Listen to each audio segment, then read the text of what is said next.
Imagine करो एक 14 साल की बच्ची जो अपने सपने देखती है अपने ब्राइट फ्यूचर के, और वो अपनी पढ़ाई में बहुत ज्यादा मेहनत करती है क्योंकि वो चाहती है कि उसकी फैमिली का जो फ्यूचर हो बहुत ही ज्यादा ब्राइट हो जाए। लेकिन एक दिन 19 अगस्त 2017 को करनूल के एक स्कूल हॉस्टल में उसकी डेड बॉडी मिलती है। अथॉरिटीज कहते हैं कि ये एक सुसाइड था, लेकिन उसका माँ का ये पक्का कहना था कि नहीं, ये एक ही है।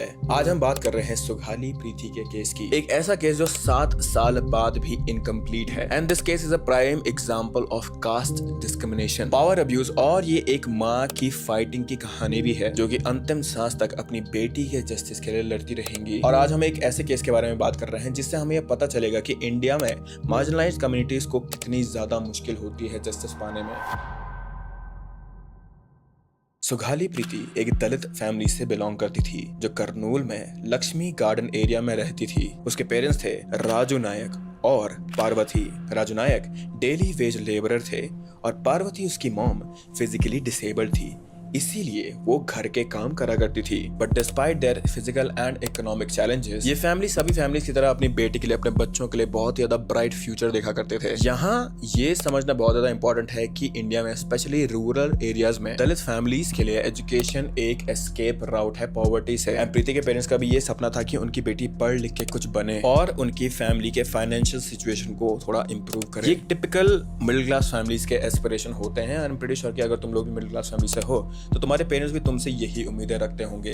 लेकिन अनफॉर्चुनेटली उनकी इकोनॉमिक जो रियलिटी थी वो बहुत ही ज्यादा डिफरेंट थी। 14 साल की प्रीति क्लास 10th की स्टूडेंट थी कैटामांची रामालिंगा रेड्डी हाई स्कूल में, जो कि करनूल के आउटस्कर्ट्स में सिचुएटेड था। और ये स्कूल स्पेसिफिकली केटर करता था लोअर इनकम फैमिलीज को, और ये बोर्डिंग फैसिलिटीज भी प्रोवाइड करता था स्पेसिफिकली उन स्टूडेंट्स को जो कि बहुत ज्यादा दूर से आते थे या फिर जिनकी फैमिलीज में बहुत कम पैसे हुआ करते थे। इसीलिए सुघाली प्रीति को भी इस स्कूल में बोर्डिंग फैसिलिटीज मिल गई थी। नाउ प्रीति स्कूल में एक बहुत ज्यादा सिंसियर स्टूडेंट थी और उसका पूरा का पूरा फोकस हमेशा पढ़ाई पर ही रहता था, क्योंकि वो ये चीज जानती थी कि उसके फैमिली का जो ब्राइट फ्यूचर है वो उसके पढ़ाई से ही लिंक्ड है। वो अपनी हॉस्टल लाइफ में भी एडजस्ट हो गई थी और वो अपने क्लासमेट्स के साथ भी उसकी अच्छी खासी बनती थी। And she did not have any major behavioural issues, जो कि इस चीज की तरफ इंडिकेट करे प्रीति किसी भी मेंटल स्ट्रेस से गुजर रही थी। Also one more important thing here is कि प्रीति किसी भी एकेडमिक प्रेशर से नहीं गुजर रही थी इस टाइम पे। उसका रिसेंट टाइम में जो एग्जाम हुआ था उसमें भी उसने अच्छे मार्क्स से ही पास करा था। And this thing is important because ये बाद में जो एक थ्योरी बनी थी उसके पढ़ाई के स्ट्रेस की,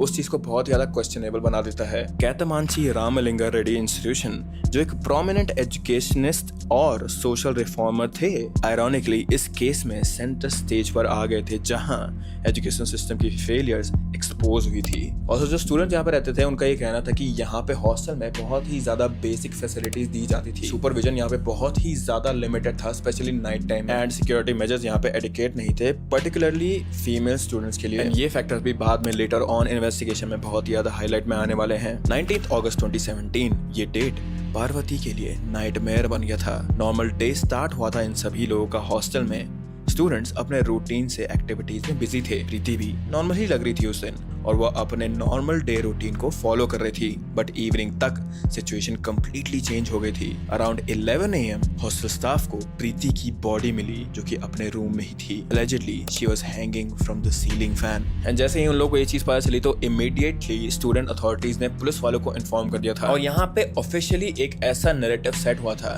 कि एक स्टूडेंट ने अपने ही कमरे में सुसाइड कर दिया है। और ये सब कुछ हुआ था एकेडमिक प्रेशर की वजह से। Police quickly arrived at the crime scene, पर यहाँ से असली कंट्रोवर्सी शुरू हुई थी। जब पुलिस यहाँ पे आई थी तो सुघाली प्रीति की फैमिली को भी ये चीज इन्फॉर्म कर दी गई थी कि आपकी बेटी ने सुसाइड कमिट कर दिया है, वो भी अगेन एकेडमिक प्रेशर की वजह से। एंड पुलिस के आने के बाद यहाँ पे स्टैंडर्ड प्रोसीजर फॉलो करा गया था। Body was sent for postmortem here way to quickly and यहाँ पे प्रिलिमिनरी इन्वेस्टिगेशन भी स्टार्ट हो गई थी। लेकिन जब पार्वती और राजू नायक को ये न्यूज मिली तो उनका इमीडिएट रिएक्शन ये था कि हमारी बेटी ऐसा कर ही नहीं सकती है, शी इज वेरी स्ट्रॉन्ग, और ये पक्का एक मर्डर है या फिर यहाँ पे कुछ छुपाया जा रहा है। पेरेंट्स का ये रिएक्शन एक इमोशनल रिएक्शन नहीं था, ये बेस्ड था उनकी बेटी के जो भी स्ट्रक्चर था, जो उनकी बेटी का जो भी कैरेक्टर था उसके असेसमेंट पर। And they knew better than anyone कि उनकी बेटी आखिर कैसी थी जिंदगी में। प्लस उन्हें ये बात भी बहुत ज्यादा सस्पिशियस लगी थी यहाँ पे कि स्कूल वालों ने यहाँ पे ये नैरेटिव सेट कर दिया था कि उनकी बेटी ने सुसाइड करा है, वो भी स्पेसिफिकली एकेडमिक प्रेशर की वजह से। यहाँ पे कोई भी प्रॉपर इन्वेस्टिगेशन नहीं चल रही थी स्कूल में, ना ही कोई प्रॉपर डिटेल्ड इंक्वायरी चल रही थी प्रीति के बारे में, ना ही कोई उसके हॉस्टल्स में इंटरेक्शन की बातें कर रहे थे यहाँ पर,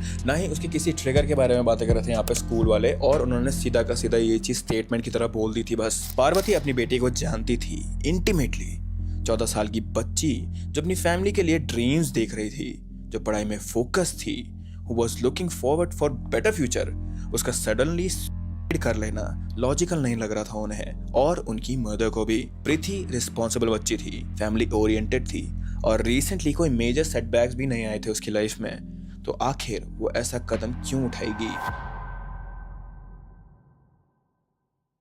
एकेडमिक प्रेशर भी अगेन, जैसे मैंने तुमने पहले बताया था कि उसके जो रीसेंट एग्जाम हुए थे उसमें उसके अच्छे मार्क्स ही आए थे, तो एकेडमिक प्रेशर कोई एक वैलिड रीजन नहीं बनता था यहाँ पर, एंड इमीडिएटली कोई नेक्स्ट उसका एग्जाम भी नहीं था, तो फिर किस चीज का स्ट्रेस था उसे। प्लस ये बच्ची हॉस्टल में रहती थी अपने दोस्तों के साथ, तो एनवायरमेंटल प्रेशर या फिर लोनली फील होना, ये चीज भी रूल्ड आउट हो जाती है because she had very good friends. So school response में इनकंसिस्टेंसी थी, ये कहना कोई गलत बात नहीं होगी, एंड सेम चीज पार्वती जी ने भी नोटिस करी थी।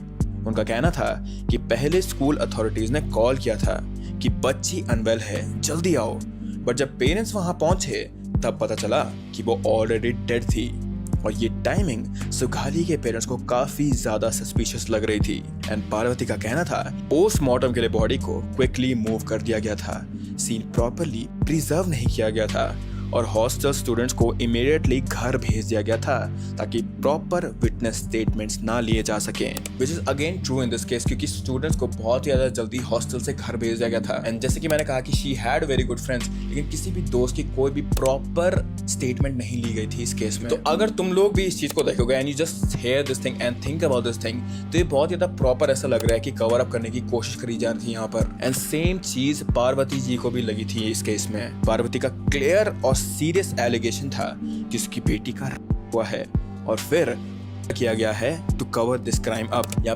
रेप वाली बात कैसे आती है, जब पोस्टमार्टम की हम बात करेंगे तब तुम्हें मैं बताऊंगा। उसका कहना था कि स्कूल ओनर्स के सन्स इन्वॉल्व हैं इस क्राइम में। यस, जो स्कूल के ओनर थे उनके बेटे पार्शियली कभी कभी स्कूल को चलाते थे, और का नैरेटिव डिलिबरेटली क्रिएट किया गया है एक्चुअल क्राइम को हाइड करने के लिए। नाउ ये एलिगेशंस बहुत ही ज्यादा सीरियस थे, क्योंकि if this thing was true तो ये केस अब साइड से हट के और कवर अप का बन जाता है। अगर ये एलिगेशंस ट्रू थे तो ये चीज रिप्रेजेंट करती है कि एक नॉर्मल दलित गर्ल नहीं, एक माइनर दलित गर्ल, उस पर सेक्सुअल प्रेशर और इंस्टीट्यूशनल प्रेशर या फिर उनके पावर का यूज करके या फिर मिसयूज करके एक बहुत ही बड़ा षड्यंत्र रचा गया था, जिसे अब कवर अप करा जा रहा था कि नहीं दूसरे लोगों को बचाने के लिए। जब पोस्टमार्टम रिपोर्ट आए तब कंट्रोवर्सी और भी ज्यादा बढ़ गई थी।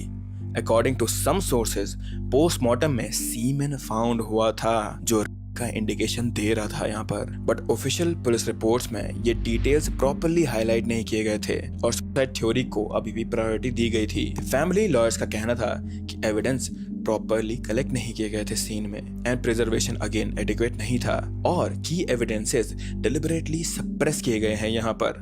Meanwhile school side constantly maintain कर रही थी कि हाँ ये सिर्फ एक थ्योरी ही है, और पोस्टमार्टम फाइंडिंग्स को भी क्वेश्चन कर रहे थे यहाँ पर लोग। Parvati was fighting all alone for this.